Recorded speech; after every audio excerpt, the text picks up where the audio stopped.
So let's start the question number 63। एक share है 100 rupees का, इशू किया गया है प्रीमियम पर, जिसमें कि 80 rupees was called up.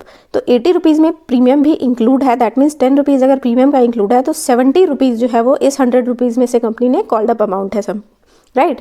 And 60 was paid, जिसमें से 60 रुपीज़ पे किए हैं शेयर होल्डर ने, और इस 60 रुपीज़ में भी ब्रैकेट में लिखा है इंक्लूडिंग प्रीमियम, मतलब 50 + 10 प्रीमियम दे दिया है और 50 रुपीज़ उसने शेयर के पैसे दिए हैं। उसके बाद उसके नॉन पेमेंट की वजह से शेयर फॉरफिट हो गया और बाद में उसको री इशू किया गया for 70 rupees. So let's see how to pass the journal entry. So let's start the question number 63। यहाँ पर लिखा हुआ है कि 100 रुपीज़ का एक शेयर है, 1 share is 100 rupees plus 10 rupees है प्रीमियम का। अब यहाँ पर कई बच्चे इस 100 रुपीज़ को शेयर समझ लेते हैं, बट नहीं, यहाँ पर शेयर की बात है कि एक शेयर 100 रुपये का है और 10 रुपये का प्रीमियम, तो टोटल शेयर हो गया 110 रुपीज़ का। अब फॉर फीचर और री इशू, फॉर फीचर और री इशू के टाइम पर हमें जो मेन रिक्वायरमेंट होती है that is called up amount, क्योंकि कॉल्ड अप अमाउंट से ही हमेशा फॉर फीचर की एंट्री पास की जाती है। तो क्वेश्चन में लिखा है कि 100 रुपीज़ में से 80 रुपीज़ कॉल्ड अप अमाउंट था, जिसमें प्रीमियम इंक्लूड है, और प्रीमियम है 10 रुपये का। इसका मतलब है 70 + 10, इतना जो है वो कॉल्ड अप अमाउंट है, मतलब कंपनी ने कॉल किया है शेयर होल्डर से, राइट। अब 80 कॉल्ड अप था, लेकिन शेयर होल्डर ने जो पे किया है that is 60 rupees. This is paid by share holder, पे किया है कंपनी को, और इसमें भी प्रीमियम इंक्लूड है। इसका मतलब 50 + 10, 10 रुपये का प्रीमियम। शेयर होल्डर ने प्रीमियम का पैसा दे दिया है, क्योंकि उसने 60 रुपये दिए हैं जिसमें प्रीमियम इंक्लूड है, और उसने 50 रुपये दिए हैं। मांगे थे 70 रुपये, लेकिन शेयर होल्डर ने सिर्फ 50 रुपये दिए हैं, दैट मीन्स कि उसने 20 रुपये नहीं दिए, जिसकी वजह से उसके शेयर्स को फॉरफिट कर लिया गया है। सो आफ्टर दिस क्वेश्चन को समझने के बाद हम एंट्री पास करेंगे। फॉरफीचर की एंट्री होती है share capital account debited to forfeited shares account. Forfeiture की एंट्री आपको याद होनी चाहिए, और नहीं याद है तो आप इसको समझ के करेंगे तो ऑब्वियसली समझ आ जाएगी, टू अनपेड कॉल्स। अब देखिए एंट्री में अमाउंट कैसे आता है। सबसे पहले कॉल्ड अप अमाउंट, जितना कंपनी ने पैसा मांगा। सो कंपनी का कॉल्ड अप अमाउंट कितना था? 80 रुपीज़, लेकिन प्रीमियम अगर शेयर होल्डर दे चुका है तो हम यहाँ पर हमें शेयर में शेयर ही दिखाना है, प्रीमियम हम नहीं दिखाएंगे। प्रीमियम को अगर हमें दिखाना होता है तो हम उसकी अलग एंट्री पास करते हैं। तो शेयर में से 70 रुपये मांगे थे, जिसमें से 50 रुपये शेयर होल्डर ने दे दिए हैं। तो जो दे देता है शेयर होल्डर वही कंपनी फॉरफिट करती है, जब्त करती है, तो वो हो जाएगा 50 रुपीज़। और जो नहीं दिया, जिसकी वजह से शेयर्स को फॉरफिट किया है, ये हो गई हमारी एंट्री। अब यहाँ पर हमने प्रीमियम को नहीं शो किया, बिकॉज प्रीमियम शेयर होल्डर दे चुका है, और जो पैसा कंपनी को मिल चुका है उसकी एंट्री हम फॉरफीचर के टाइम पर नहीं करते। अगर हमें प्रीमियम का पैसा नहीं मिला होता then we will show it in this entry. Clear है? After this we will pass the reissue entry. Reissue की एंट्री क्या होती है? Bank account debited. अब बैंक क्यों डेबिट होता है? जब कंपनी दोबारा से मार्केट में इशू करती है तो कंपनी के पास पैसा आता है शेयर होल्डर से, और आता कहाँ पर है? बैंक में। So bank account debited to equity share capital account, right. अब यहाँ अमाउंट कैसे डालना है? सो क्वेश्चन में लिखा है कि बैंक में आया है 70 रुपीज़। क्वेश्चन में लिखा हुआ है 70 रुपीज़ पैसे आए हैं और फुल्ली अमाउंट डिमांड की हुई है। सो फुली पेड अप का मतलब एक शेयर का प्राइस कितना था? 100 रुपीज़, तो यहाँ पर हो जाएगा 100 रुपीज़। अब यहाँ पर बैलेंसिंग फिगर आएगी और 70, और यहाँ कितना हो जाएगा? 30। अगर डेबिट में 30 रुपीज़ और डाले तो इक्वेशन बैलेंस हो जाएगी, डेबिट और क्रेडिट। तो जब डेबिट साइड में बैलेंसिंग फिगर आती है तो उसको कहा जाता है फॉरफिटेड शेयर्स अकाउंट। इसका दूसरा नाम होता है री इशू एट डिस्काउंट, मतलब जब कंपनी ने दोबारा से शेयर्स को री इशू किया तो 30 रुपीज़ के डिस्काउंट पर इशू किया। After this we will calculate capital reserve. So last entry हमारी हो जाएगी forfeited account debited to capital reserve. अब रिजर्व हम निकालेंगे कैसे? सो फर्स्ट थिंग हमें ये ध्यान रखना है कि नंबर ऑफ शेयर्स कितने फॉरफिट किए हैं और कितने री इशू किए हैं। सो हम पहले यहाँ लिखते हैं number of shares forfeited and number of shares री इशू। तो क्वेश्चन में लिखा है कि कितने शेयर फॉरफिट हुए हैं। जितने भी शेयर फॉरफिट हुए हैं उतने ही शेयर री इशू हुए हैं, क्योंकि वहाँ पर एक लाइन लिखी हुई है that is these share were afterward इन्हीं शेयर्स को बाद में री इशू किया गया। तो जब सेम नंबर ऑफ शेयर्स होते हैं तो हमें कोई फॉर्मूला लगाने की जरूरत नहीं होती, फॉरफीचर में से फॉरफिटेड माइनस कर देते हैं। So 50 - 30 is to be 20। So 20 is to be capital reserve, क्योंकि same number of shares reissue किए गए हैं। So we will deduct 50 minus 30, forfeited में से फॉरफिटेड माइनस कर देंगे। So 20 is to be capital reserve. So I hope आप लोग को ये क्वेश्चन क्लियर हुआ हो। If you have any doubt then you can ask me in my comment section. Next question is question number 64। M limited ने forfeit किए हैं 200 equity share, 10 rupees का एक शेयर है, प्रीमियम पर इशू किया गया था 5 रुपीज़। सो टोटल हो गया 10 + 5 15 रुपीज़ पर शेयर, जिसको राम ने हेल्ड किया था और उसने नहीं दिए थे फाइनल कॉल के 3 रुपये, जिसकी वजह से उसके शेयर फॉरफिट हो गए थे। तो अगर 10 + 5 टोटल 15 रुपीज़ का शेयर है और उसमें से 3 रुपीज़ शेयर होल्डर ने नहीं दिए, सो फाइनल कॉल का पैसा ना देने की वजह से शेयर फॉरफिट हुआ है। और सेकंड थिंग हमारी प्रीमियम के बाद में आती है। प्रीमियम को हम तभी जर्नल एंट्री में शो करते हैं जब प्रीमियम का पैसा कंपनी को नहीं मिलता, लेकिन यहाँ पर ऐसी कोई इन्फॉर्मेशन नहीं है कि राम ने प्रीमियम का पैसा नहीं दिया, राइट। और अगर इस तरह की इन्फॉर्मेशन नहीं है दैट मीन्स कि हमें प्रीमियम से रिलेटेड एंट्री नहीं पास करनी। नेक्स्ट उसके बाद शेयर को री इशू कर दिया गया है विशु को डिस्काउंट पर 4 रुपये पर शेयर पे। So let's see how to pass the journal entry. Next question is question number 64। Question में लिखा है कि 200 शेयर्स हैं। अब देखिए शेयर्स लिखा हुआ है, यहाँ पर प्राइस नहीं लिखा हुआ। इससे पहले वाले क्वेश्चन में सीधा रुपीज़ लिखा हुआ था।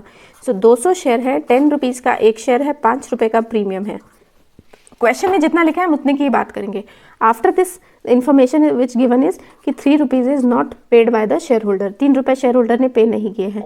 प्रीमियम के बारे में कोई इन्फॉर्मेशन नहीं है तो हम प्रीमियम से रिलेटेड कोई एंट्री नहीं करेंगे। अगर हमें प्रीमियम से रिलेटेड इन्फॉर्मेशन दी हुई होती तो हम उस पर सोचते कि हमें एंट्री करनी है या नहीं करनी, क्योंकि जब प्रीमियम का पैसा नहीं मिलता then we will show it in the entry. हमें एंट्री में दिखाना होता है कि हमें प्रीमियम का पैसा नहीं मिला। बट यहाँ पे कह रहा है कि 3 रुपये शेयर होल्डर ने नहीं दिए। इसका मतलब इस 10 रुपये में से 3 रुपये शेयर होल्डर ने नहीं दिए हैं। तो अगर 3 नहीं दिए दैट मीन्स कि वो 7 रुपये दे चुका है, और जो दिया हुआ अमाउंट होता है वही कंपनी फॉरफिट कर दी है। क्लियर है। प्रीमियम के बारे में कोई इन्फॉर्मेशन नहीं है, मैं बार बार बोल रही हूँ। अगर इन्फॉर्मेशन होती तब हम उसके बारे में उससे डील करते। प्रीमियम जब हमें, एक बार सुन लीजिए, प्रीमियम का पैसा जब हमें नहीं दिया होता तब हम उसे फॉरफीचर के टाइम पर शो करते हैं एंट्री में, during the journal entry, right. So after this we will start the entry. So first entry हो जाएगी फॉरफीचर की, share capital account debited to forfeited shares account, जितने शेयर फॉरफिट किए हैं, और टू अनपेड कॉल, अनपेड जो नहीं दिया शेयर होल्डर ने, जिसकी वजह से शेयर फॉरफिट हुए हैं। सबसे पहले शेयर कैपिटल अकाउंट में कॉल्ड अप अमाउंट आता है जितना कंपनी ने मांगा है। तो कंपनी ने मांगे हैं 200 शेयर पर 10 रुपये, क्योंकि क्वेश्चन में कोई इन्फॉर्मेशन नहीं दी हुई कि उसने कितने मांगे थे, और 3 रुपये नहीं दिए। इसका मतलब उसने सारे पैसे मांगे हैं 10 रुपये, 10 रुपये मांगे हैं। दैट मीन्स कि कंपनी को 2000 रुपये शेयर होल्डर से चाहिए थे, लेकिन शेयर होल्डर ने कितने दिए हैं, 7 रुपीज़ दिए हैं और 3 रुपीज़ नहीं दिए। तो जो नहीं दिया पहले वो लिख लेते हैं, 200 × 3, 200 शेयर पर 3 रुपये के हिसाब से 600 रुपये नहीं दिए हैं शेयर होल्डर ने, और 200 रुपये के हिसाब से 7 रुपये उसने दिए हैं। तो 1400 शेयर होल्डर ने पे किया है अमाउंट। ये हो गई हमारी entry. After forfeiture we will pass the second entry that is related to reissue. Reissue की एंट्री होती है bank account debited to equity share capital account. Bank में पैसा आएगा जब शेयर्स को री इशू किया जाएगा। So bank account debit to equity share capital account. अब क्वेश्चन में लिखा है कि री इशू कैसे किया है।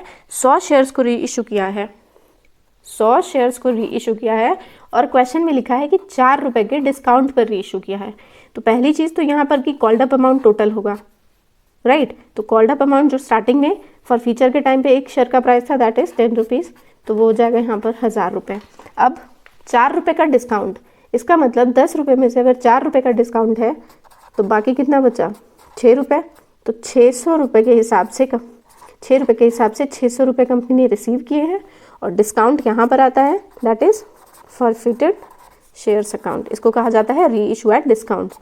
दोबारा री इशू के टाइम पर 4 रुपये का डिस्काउंट है, तो कितने रुपये का हो गया, 100 × 4 दैट इज़ 400। ये हो गई हमारी एंट्री। जैसे क्वेश्चन में लिखा है हम उसी के अकॉर्डिंग कर रहे हैं। Forfeiture, reissue, after that capital reserve. So capital reserve कैसे निकालते हैं, पहले एंट्री लिख देते हैं forfeited shares account debited to capital reserve.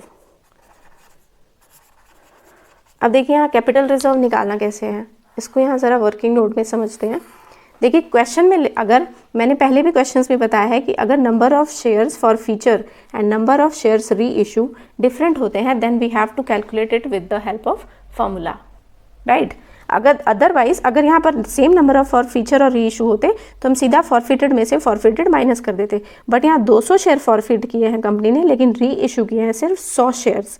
Come shares, different shares है, सो हम पहले फॉरफिटेड में कितना अमाउंट है 1400, और जब 1400 कंपनी ने फॉरफिट किए थे शेयर होल्डर से उस टाइम पर शेयर्स, नंबर ऑफ शेयर्स थे 200, नंबर ऑफ शेयर्स थे 200, और कंपनी ने री इशू कितने किए हैं सिर्फ 100 शेयर्स, राइट। और डिस्काउंट कितने का दिया है फॉरफिटेड शेयर में 400 रुपये का। इस तरह से हम फॉर्मूला यूज़ करते हैं।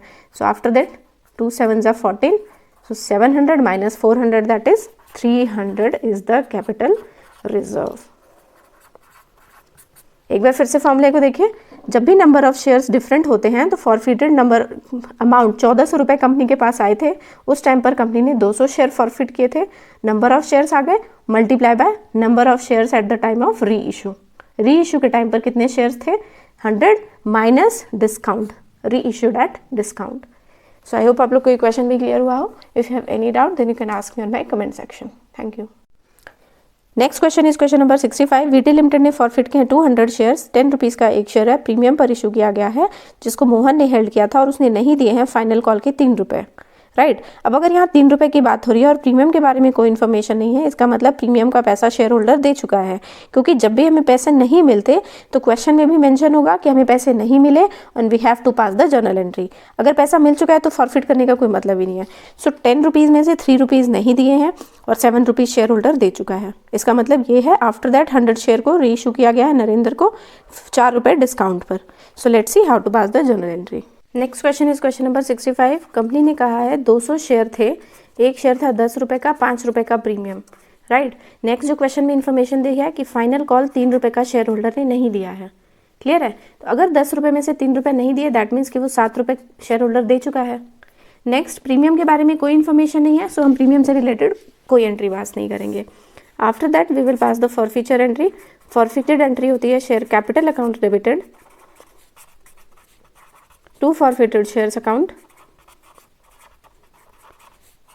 And to unpaid calls account. Unpaid call जिसकी वजह से शेयर फॉरफिट हुआ है, जो शेयर होल्डर ने पैसा नहीं दिया है, right. So first of all share capital में कॉल्ड अप अमाउंट होता है जितना कंपनी ने कॉल किया है शेयर होल्डर से। सो 200 शेयर पर कंपनी ने 10 रुपये मांगे थे, दैट मीन्स कि 2000 रुपये की कंपनी ने डिमांड की थी, लेकिन शेयर होल्डर ने उसमें से सिर्फ 7 रुपये दिए हैं, दैट मीन्स कि उसने 1400 दिए हैं, और 200 शेयर पर उसने 3 रुपये के हिसाब से 600 रुपये नहीं दिए, जिसकी वजह से शेयर फॉरफिट हो गया।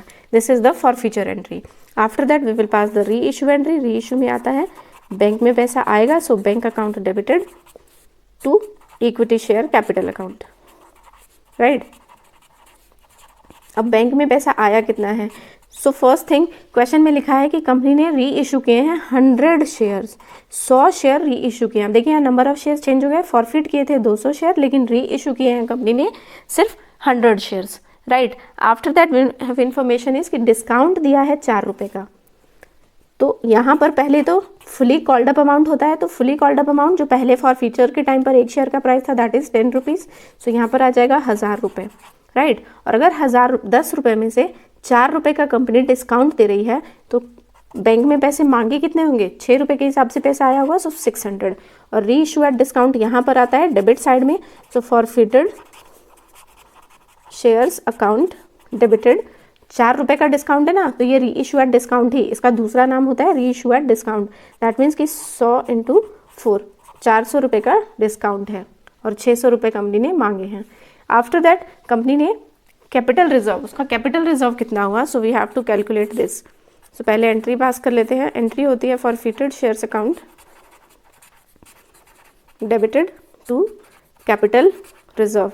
देखिए यहाँ पर फिर से नंबर ऑफ शेयर्स डिफरेंट है, फॉरफीचर के टाइम पे कुछ अलग है और री इशू के टाइम पर अलग नंबर ऑफ शेयर्स है। So we have to use the formula. Formula कैसे यूज़ करेंगे, जब कंपनी ने फॉरफिट किए थे उस टाइम पर कंपनी ने 1400 रुपये शेयर होल्डर से ले लिए थे और नंबर ऑफ शेयर थे उस टाइम पर 200, राइट। नंबर ऑफ शेयर थे 200 और री इशू कितने किए हैं, सिर्फ नंबर ऑफ शेयर्स 100 शेयर्स। यहाँ दोनों साइड नंबर ऑफ शेयर्स आते हैं, फॉरफीचर का अमाउंट है इसलिए फॉरफीचर के नंबर ऑफ शेयर्स आएंगे। After that number of shares at the time of री इशू माइनस डिस्काउंट, 4 रुपये का डिस्काउंट दिया है, तो यहाँ पर आएंगे 400 रुपये। So we have to calculate this. 2 7s are 14, 700 minus 400, that is 300. That is the capital reserve. अगर यहाँ पर नंबर ऑफ शेयर्स डिफरेंट नहीं होते, अगर 200 शेयर फॉरफिट करती कंपनी और री इशू भी 200 शेयर करती, तो हम सीधा फॉरफिटेड शेयर्स में से फॉरफिटेड शेयर्स माइनस कर देते, that's it. But number of shares जब डिफरेंट होते हैं, so we have to calculate in this way, right. So I hope आप लोगों को क्वेश्चन भी क्लियर हुआ हो. If you have any doubt then you can ask me on my comment section. Please like it, share it and subscribe it. Thank you. Next question is question number 66. Director है एक company का जिसने forfeit किए हैं 300 shares. 10 rupees का एक share था, premium पर इशू किया गया है. सो टोटल शेयर हो गया 10 + 3 13 रुपीज़ का. For the non payment of first call of ₹2 पर शेयर. अब यहाँ पर शेयर होल्डर ने 2 रुपये का फर्स्ट कॉल जो थी वो 2 रुपये की थी, वो शेयर होल्डर ने नहीं दी है. नेक्स्ट लिखा हुआ है कि फाइनल कॉल 2 रुपये की हैज़ नॉट बीन मेड, मतलब इसकी डिमांड कंपनी ने की ही नहीं थी. सो इस 10 रुपीज़ में से 2 रुपये जब मांगे नहीं गए तो बचे कितने, 8 रुपीज़. और इस 8 रुपीज़ में से शेयर होल्डर ने 2 रुपये नहीं दिए हैं. इसका मतलब शेयर होल्डर 6 रुपये दे चुका है. और प्रीमियम के बारे में कोई इन्फॉर्मेशन नहीं दी हुई है, दैट मीन्स कि शेयर होल्डर प्रीमियम की पेमेंट कर चुका है, राइट. अगर उसने पेमेंट नहीं की होती तो हमें क्वेश्चन में भी मेंशन होता and we have to pass the journal entry at the time of forfeiture, right. उसके बाद शेयर्स को, फॉरफिटेड शेयर्स को री इशू किया गया है 1500 रुपये पर as fully paid up. So let's see how to pass the journal entry. Let's start the question number 66. कहा है 300 शेयर्स हैं, राइट. 10 रुपीज़ का एक शेयर है प्लस 3 रुपीज़ का प्रीमियम. आफ्टर दैट क्वेश्चन में जो इन्फॉर्मेशन दी हुई है कि 2 रुपये नहीं दिए हैं फर्स्ट कॉल के शेयर होल्डर ने, राइट. और उसके बाद जो लाइन लिखी हुई है दैट इज़ कि final call 2 rupees has not made. इसका मतलब है कि यहाँ पर कंपनी ने पेमेंट के लिए नहीं कहा था शेयर होल्डर को. 2 रुपये, अब देखिए 10 रुपये का एक शेयर है, 2 रुपये शेयर होल्डर ने दिए नहीं, 2 रुपये कंपनी ने मांगे नहीं. तो अगर 10 रुपये में से 2 रुपये नहीं मांगे तो कंपनी ने टोटल कितना मांगा होगा, 10 - 2 दैट इज 8 रुपये मांगे होंगे, जिसमें से 2 रुपये शेयर होल्डर ने नहीं दिए हैं. तो अगर 8 रुपये में से शेयर होल्डर 2 रुपये नहीं दिया तो कितने दिया होगा, 6 रुपये. आई होप आप लोग को ये चीज़ क्लियर हुई हो, राइट. अब अगर आपको ये क्लियर है तो एंट्री बहुत ही ईजी हो जाती है. प्रीमियम के बारे में कोई इन्फॉर्मेशन नहीं है, सो हम प्रीमियम से एंट्री रिलेटेड नहीं पास करेंगे. प्रीमियम का पैसा जब हमें नहीं मिलता, हमें मतलब कंपनी को, तब हमें उसकी एंट्री पास करनी होती है, journal entry at the time of forfeiture. But premium के बारे में कोई इन्फॉर्मेशन नहीं है, so we will not pass the entry related to premium. So after that pass the forfeiture entry. Entry is share capital account debited to forfeited shares account to unpaid call. Unpaid call, जो पैसा नहीं पे किया है share holder ने, जिसकी वजह से शेयर फॉरफिट हो गया है. फॉरफीचर के टाइम पर हमेशा आपको याद रखना है कि शेयर कैपिटल में कॉल्ड अप अमाउंट आता है जितना कंपनी ने मांगा है शेयर होल्डर से पैसा. सो अगर क्वेश्चन में ये लाइन लिखी हुई है कि ₹2 हैज़ नॉट मेड, इसका मतलब इसकी पेमेंट करने के लिए कंपनी ने कहा नहीं है. तो 300 शेयर पर कंपनी ने 10 रुपये की जगह सिर्फ 8 रुपये मांगे थे शेयर होल्डर से, इसका मतलब ये है. और 300 शेयर पर 6 रुपये शेयर होल्डर ने दिए हैं और 300 शेयर पर उसने 2 रुपये नहीं दिए हैं, जिसकी वजह से शेयर फॉरफिट हुआ है. सो आई होप आप लोग को ये चीज़ क्लियर हुई हो. अब यहाँ लिख देते हैं 3 8 2400 रुपीज़. 1800 रुपये दिए थे शेयर होल्डर ने, 600 रुपये नहीं दिए, जिसकी वजह से शेयर फॉरफिट हो गया. After forfeiture we will pass the reissue entry and that is bank account debited to equity share capital account, right. Next question में लिखा हुआ है कि री इशू के टाइम पर 1500 rupees is to be coming, because वहाँ पे सीधा अमाउंट लिखा हुआ है, कोई इन्फॉर्मेशन नहीं है. 1500 रुपये मिले हैं री इशू के टाइम पर, so 1500 is to be entry and called up amount है. शेयर री इशू कितने किए हैं, क्वेश्चन में लिखा है half of the forfeited share. So 300 share का हाफ कितना हो जाएगा, हाफ मतलब डिवाइडेड बाय 2, दैट मीन्स 150, 150. और अगर half of the forfeited share reissue किए हैं, मतलब कि 150 शेयर री इशू किए गए हैं फुल्ली पेड अप, मतलब एक शेयर का प्राइस जो स्टार्टिंग में था, अब यहाँ कॉल्ड अप से नहीं, जो एक शेयर का प्राइस था अगर फुली पेड अप दिया होता है तो फॉरफीचर के टाइम पे जो शेयर का प्राइस था that is 10 rupees. So this is the called up amount. मतलब कंपनी ने 1500 रुपये कॉल्ड अप थे और 1500 रुपये उसके बैंक में आए हैं. सो यहाँ पर कोई डिस्काउंट नहीं है क्योंकि इक्वेशन बैलेंस हो गई है, 1500 डेबिट में 1500 क्रेडिट में. After that we will calculate capital reserve. Capital reserve का पहले फॉर्म जर्नल एंट्री क्या होती है, forfeited shares account debited to capital reserve. देखिए यहाँ कैपिटल रिजर्व कैसे निकालना है। कई बच्चे यहाँ क्या करते हैं कि यहाँ पर तो कोई बैलेंसिंग फिगर आई नहीं है, ना डेबिट में ना क्रेडिट में, तो सीधा 1800 उठाकर लिख देते हैं क्योंकि फॉरफिट किए थे। बट नहीं, क्योंकि यहाँ नंबर ऑफ शेयर्स डिफरेंट है, क्योंकि क्वेश्चन में लिखा है कि फॉरफिट हुए थे 300 शेयर्स बट री इशू किए हैं सिर्फ 150 share. Number of shares different है, so we have to use the formula. Company ने फॉरफिट जब किए थे तब उसके पास 1800 रुपये आए थे और उस टाइम नंबर ऑफ शेयर थे 300, लेकिन री इशू किए हैं कंपनी ने सिर्फ 150 शेयर।